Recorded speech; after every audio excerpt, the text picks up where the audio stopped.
Hello there, it's Josh here from racingtoprofit.co.uk in what I hope will be a short video. It will be short, I promise. Let's try and keep this to 5 or 10 minutes and I'll try not to drone on for half an hour or so. This video is to quickly recap on results for the Trainer Track Profiles Stats Pack and the Members Club. Having just kind of completed this post, which I'm just going to record, you can see there in front of you, short video to follow, that will be this video. I thought I would flick through, I've spent most of Monday morning kind of poring over the results, trying to kind of home in on some advised strategies. I suppose the first thing to say that this little process has highlighted is the importance of keeping results and proper results. It's fair to say before Christmas the results recording was worthwhile to a point to see the overall profit and loss for both all qualifiers and the ratings pointers, but it was rather amateur in being able to kind of discern anything else from the results. A couple of you good members gave me a polite prod to suggest that I should up my game, and I think we've done that. So there's the spreadsheet, which you can hopefully see some of here. Hold on, let me get that in front of you. So that's just the all qualifiers one. I actually spotted a couple of errors. There were a couple of winners that hadn't added on to the early bog odds, best odds guaranteed. But the important thing to say is at the end of February for 2017 to date, just throwing some money at every single qualifier has been profitable. And you can see there in terms of the industry starting price how much we're kind of beating the market, both by taking morning prices and importantly to Betfair starting price, which is a price that everyone can get, which is always useful. So that's the kind of starting point. The links to the spreadsheets, both the rating pointers and all qualifiers, they are sections, well, ratings pointers are sections 1 in the daily posts, and all qualifiers are section 2. Remember, the daily posts, a horse only ever appears on there if they qualify against the stats pack, and all qualifiers are listed in section 2. It is from then on that we get the ratings pointers and my bet of the day and anything else I might wish to add in. So let's just quickly run through the analysis. I should probably just read my own words and skip through this. So yes, just a recap on the members clubs to date. So all qualifiers, this is section 2 of the daily posts, were plus 65.77 points up come the end of 2016. I wasn't recording results to Betfair starting price then, so that is based on early prices and best odds guaranteed for best prices that were generally available on the morning of racing, not say just available with Betfair Sportsbook where you'd get 20p on and the price would collapse, or indeed Coral, who used to send many others, I'm sure.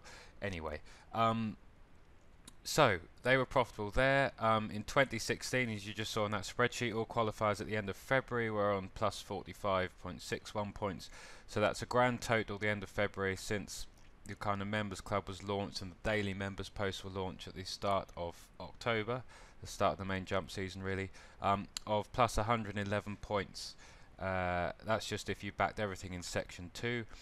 It'd be quite a bumpy ride, but they have been profitable, and that is the main foundation for success for everything else. They find winners, they make profit, so that's good. So yeah, in 2017 that's been about a 10, well, and throughout actually the whole since the start of October, has been a return on investment of around 10%, which is decent enough, better than you would get in your local high street bank or even a decent ISA or anything else. But we could do better, and recording results properly in 2017 has kind of shone a light on other ways forwards. So I had the kind of idea in December, kind of December the 7th, 8th, and introduced ratings pointers on December the 9th. For those of you who don't know, that is using horse race based top 3 ratings from their general rating sets, which covers about 12 to 15 different variables, looking at the horse's form, the weight carried, various other different things. And then there's the GG's Gold Speed Ratings, which are the creation of a Dr. Peter May, and they license those from him. Importantly, I have permission from both Horse Race Base and the people at GG's, Matt and Dr. Peter May, in order to kind of highlight and use the ratings pointers and the speed ratings, especially in that way, just to highlight any that are top 3 against those rating sets. And so yeah, Horse Race Base is kind of form based. So GG speed runs are speed figure based. I mean, you can check out Dr. Peter May's website if you wish, but he has a PhD in artificial intelligence, I think, uses very complex things like neural networks and many things that go way over above this history and politics graduate's head. I don't really understand the science and some of the in-depth thought behind them, but the point is they work. They do not rely on standard times and a kind of traditional way of pulling together speed ratings, which is why I think they have an edge and probably do outperform in terms of the market against many others out there. So yes, so that's that. So yes, at its core, this is a trainer stats systematic approach to betting. I know most of you watching this will be members, and that may be a bit like pulling teeth and stating the obvious, but it's always good, especially for anyone who may be watching this who isn't a member. So yes, it's a trainer stats and kind of trainer track stats in a way, trainer track profiles, and it's a systematic approach to betting. That's what it's judged on. It has to perform without any subjective thought from myself or yourself, as a foundation, as a starting point. So that's why it's good that just backing all qualifiers in Section 2 has been profitable since they were introduced. So yes, so let's have a look at the ratings pointers. So the idea here was to improve the sophistication of any shortlisting, as I said, to take out any kind of human subjective judgment, about trying to improve the winning strike rate and the return on investment, and to reduce the number of bets, because backing all qualifiers is hard, really. I don't like doing it. It became apparent early on that the stats were throwing up more qualifiers than were comfortable for me, and I suppose I wanted a way to try and reduce the number of bets, and kind of have so that they were kind of more manageable, I suppose, on a day-to-day basis. So yes, the stats are trainer based. They do not take account of the horse or the horse in the context of the race in any way, shape or form. So that's the idea of bringing in the ratings, which kind of do exactly that. So from the introduction on the 9th of December to the end of 2016, they made 42 points. That's just 1 point on every ratings point of qualifier. In 2017 today, at the end of February, they're on 23.15 points, meaning a grand total of 65 points. That's from around 308 bets and around a 21% return on investment. That is, as I said, if you just back them all. There's probably around another 20 points we've made in March. We've had 2 winners over the weekend at 17 to 1 and 12 to 1 at Betfair, plus a few losers obviously. So those figures are slightly better than that as well. So they're kind of been solid, and there's been a way to improve the return on investment and drive up the strike rate a little bit. Now the stats don't have an odds cap, so it was clear that they're kind of, their main profits do come from finding big price winners in the kind of 10 to 1 and bigger range. It seems to be that qualifiers all below that tend to either pay for themselves or kind of operate at a loss. So having now recorded the results properly, we can look at the 10 to 1 plus approach. So this is simple. I look at the prices generally available in the morning. They're the ones I put next to a horse's name when I remember to do so. They're always on my notepad. And if they are 10 to 1 plus across a kind of a handful of high street bookies at around kind of 9, 10 a.m, they qualify at that point.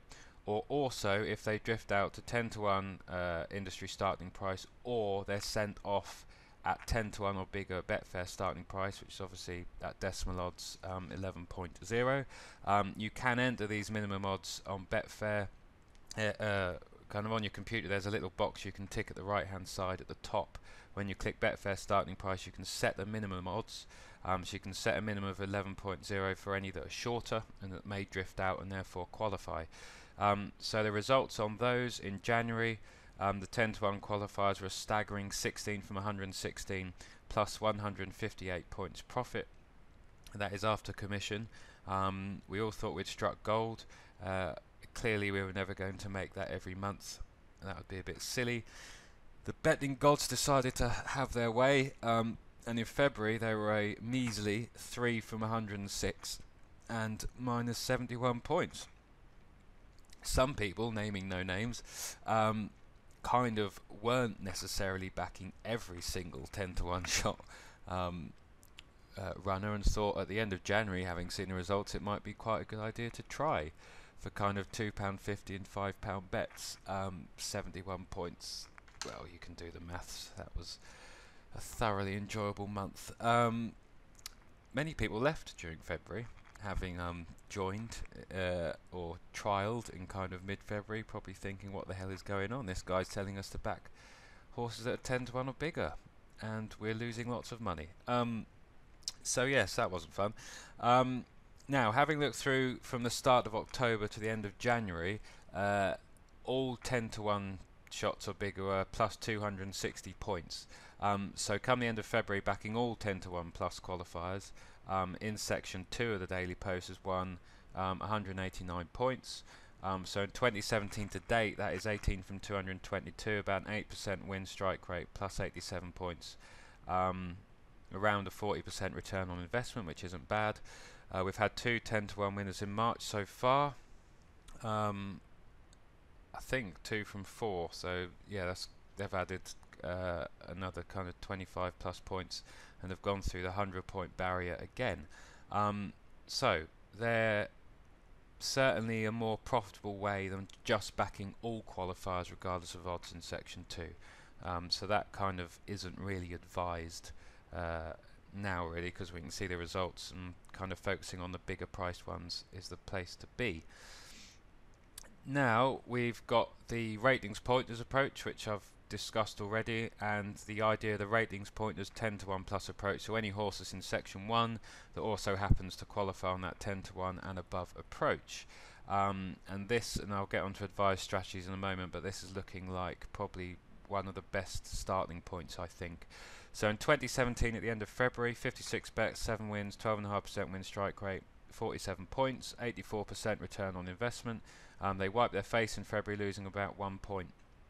So therefore you can see they made about 48 points in January, which seems to be a good month in general.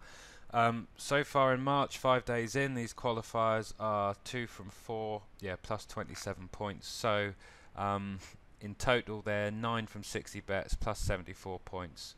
And that makes good reading, I think, given we're only 9 weeks into 2017.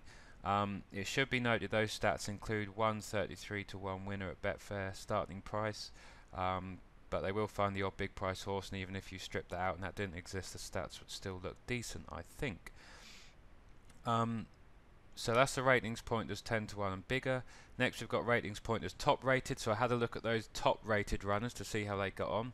Are they a place to focus? This is not odds related, these are just any horse that are top rated. So in 2017 they are combined. This is both horse race base and GG speed. 24 from 92, 26% win strike rate, 25 plus 25 points at Betfair starting price, plus 33 at early bog, best odds guaranteed price. Most of those are in the shorter range, and because they're looking at factors that are probably in the kind of wider domain, and generally horses kind of near the top end of the market, they probably will find the odd big price one as well. So something to keep an eye on, but certainly the shorter end of the market, if you've still got access to best odds guarantees, bookies accounts and everything else, that might be the way forward. Horse race base tends to throw up shorter price ones. I'm not exactly sure why, but Dr. Peter May's speed ratings, they seem to have an edge, which, given he doesn't use a standard approach to speed ratings, kind of as I touched on, that may be the reason why. So the GG's speed top rated, so that's in section 1 of the Daily Post, in 2017 are 12 from 53, 22% win strike rate, 22.5 points Betfair, 29 points at earlier best odds guaranteed, 42% return on investment. So again, so that's a place you could focus. That might be a starting point for the day. Any top rated runners, again, that's going to be fewer bets. That's going to be probably the biggest win percentage strike rate of any of the approaches discussed. Of course, that means there'll be shorter losing runs, and you know, some of you may find that a more enjoyable experience. Betting is all about psychology. Some people don't like long losing runs, others prefer each way bets, they get a return more often. You know, betting really is up to the individual and whatever suits your mindset and approach. Finally, Super Saturdays, which I plan to have a look at. One of you did email me asking, or you may have left a comment actually on the blog, asking to have a look at Saturdays, because they have thrown up some winners, and again, this is another reason to highlight why keeping proper results is the way forward, because Saturdays have been a bit crazy. So backing all qualifiers on a Saturday, that's in section 2. No need to get fancy, just back the lot. This is including the first weekend of March, so that's 9 Saturdays on my maths.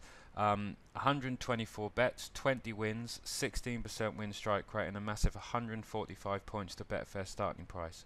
I don't think I've taken commission off that one. No, I don't think I have, so knock off 5%. That includes winners at 33 to 1, 36 to 1, and 49 to 1 Betfair starting price. 117% return on investment, I think that is. Mad, really. And they actually, all 3 massive price winners so far this year have come on a Saturday, although before Christmas there was Hartforth, which I don't think he was a Saturday winner at a kind of massive 50 to 1. But that's interesting.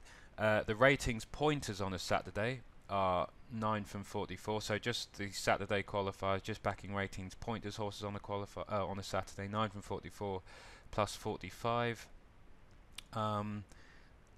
And I suppose there is plenty of logic there. It makes sense for trainers to target races for when their owners can make it, say. Saturdays at the races probably are the best day out, I think, especially when that is coupled with better prize money, high quality races in general. There's plenty of reasons why a trainer would target a Saturday. Of course, it could just be random. It may be how the program book works out and trainers' locations of certain tracks that fall on weekends and everything else. But they have done well, and those are the stats, which are quite impressive, really.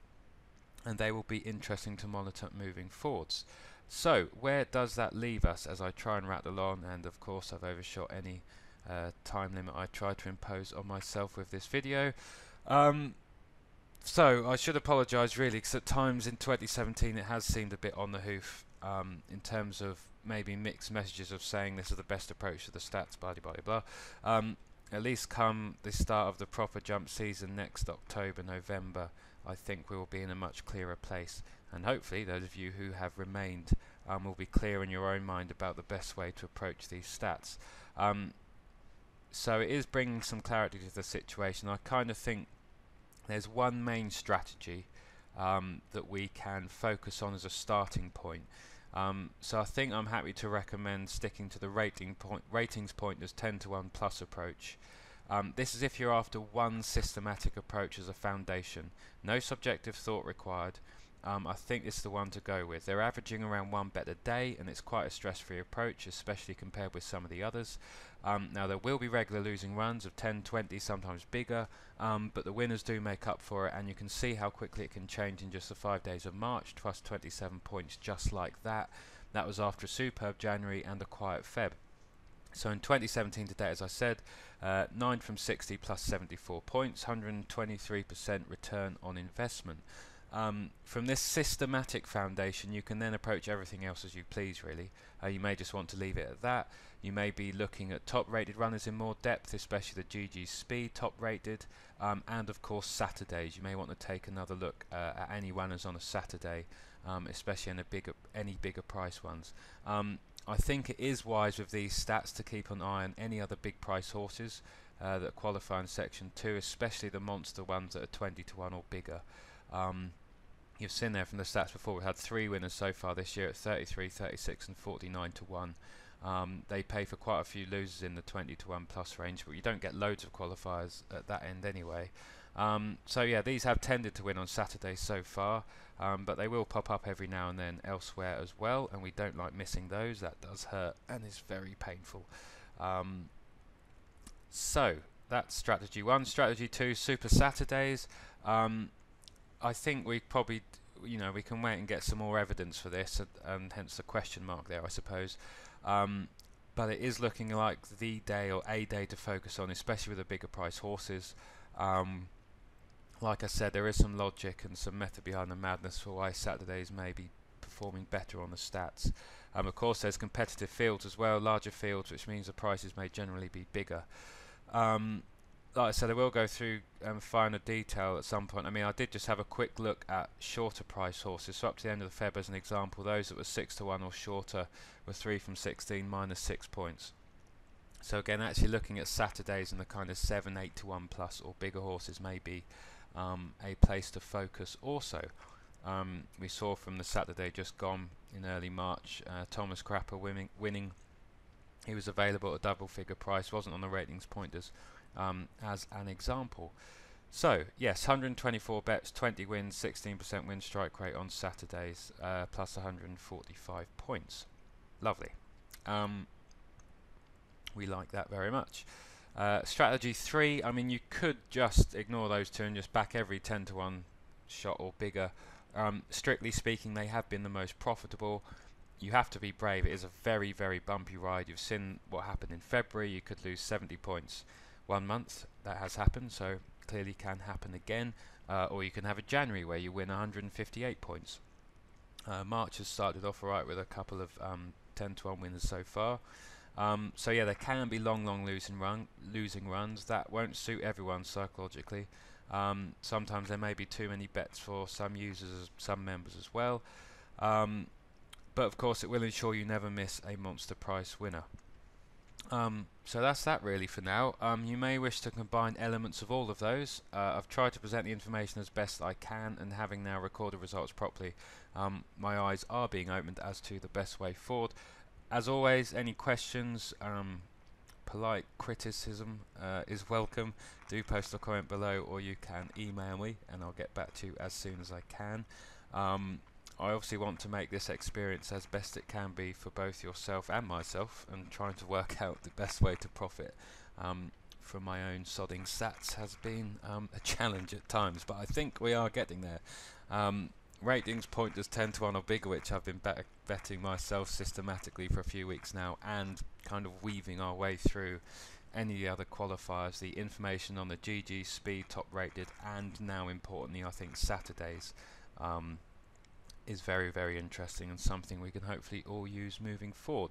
But to re-emphasize, in my opinion, as things stand at the moment, if you want one systematic approach whereby you don't need to think, you just log in, get a horse and back it, given the number of bets and the return on investment, it's looking like the ratings pointers 10 to 1 or bigger approach is the way forward.